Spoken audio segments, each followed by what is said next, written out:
Howdy folks, welcome to Brain Rotters. It's Friday, that means we're talking about the Falcon and Winter Soldier Episode 5, all the Easter eggs, references, and the post-credit scene. I'm going to explain and break it down all for you. Let's get into it. In the warehouse scene where Bucky and Sam face off against John Walker, it's very reminiscent of when Falcon and U.S. Agent fought in Captain America Sam Wilson, the comic series where U.S. Agent was sent to take the shield away from Falcon. When Bucky and Sam were trying to tear the shield away from John Walker, it's the same exact shot of Thanos being removed from his Infinity Gauntlet in Infinity War. Bucky restraining John Walker represents everyone who is restraining Thanos, as Spider-Man and Iron Man, in this case Sam Wilson, using his rocket thrusters to tear the gauntlet off, to tear the shield off. Torres returns in this episode, and he admires the broken wings that Falcon has. I mean, he literally stands over them for the entire conversation he has with Falcon. He even caresses them awkwardly at one point. This, of course, is foreshadowing the fact that Torres is going to take those wings and become his comic book Falcon mantle. He's going to take over the Falcon mantle and become the Falcon from the comics. Cortessa Valentina De Fontaine is introduced in this episode.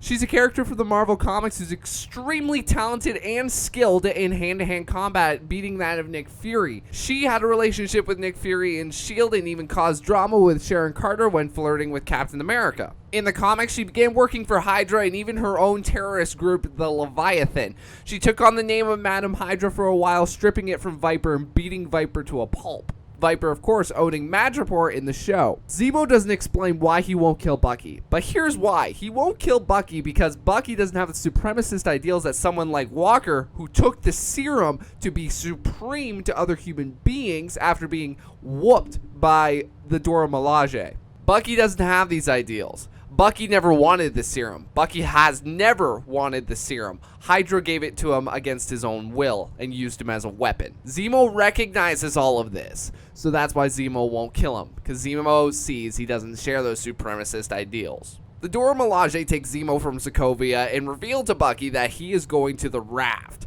The Raft, last time we saw it, was in Captain America Civil War, where all the Avengers were held who helped Cap in that fight. Notice how in the previous episode, Io calls Bucky James instead of White Wolf being his insignia or his title when Wakandans were stripping him of his Winter Soldier brain, his Hydra brain. However, in this episode, Io reinstates Bucky as the White Wolf for not killing Zemo. In that moment right there and then, Bucky had the chance to kill Zemo. Heck, the Winter Soldier would have killed Zemo right there and then. But Bucky chose not to. James chose not to.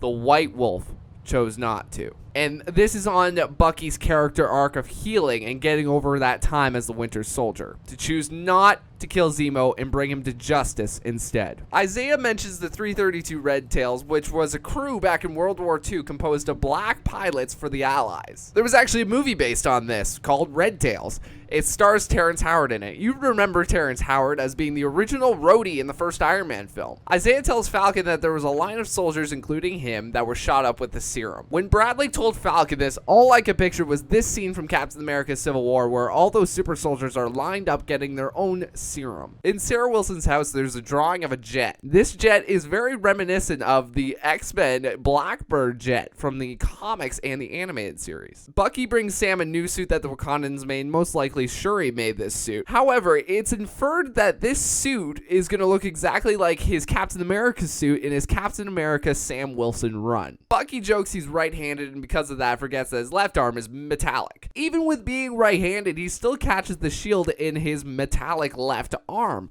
This is true of the comics. In the comics, he uses his right hand for a gun and his left hand to catch and throw the shield when he held the mantle of Cap. We get a scene of Sharon Carter recruiting someone from an Algerian prison. In the Captain America comics, Algeria was a place that Red Skull really just set up shop for an HQ.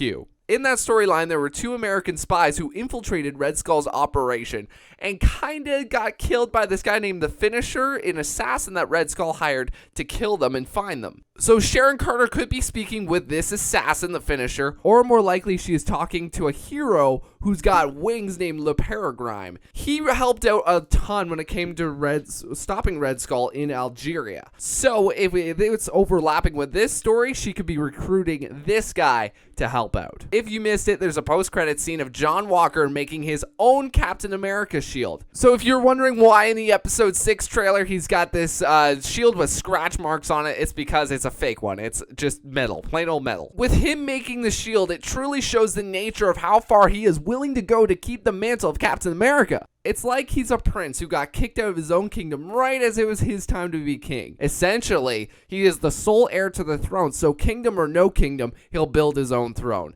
Don't you just love symbolism? Hey, like, comment, subscribe if you're new. Thank you all so much for sticking around to the end of this video. Subscribe if you're new. Comment down below what you missed. What did I miss? Let me know. Thank you all so much for watching. Have a great day to you all.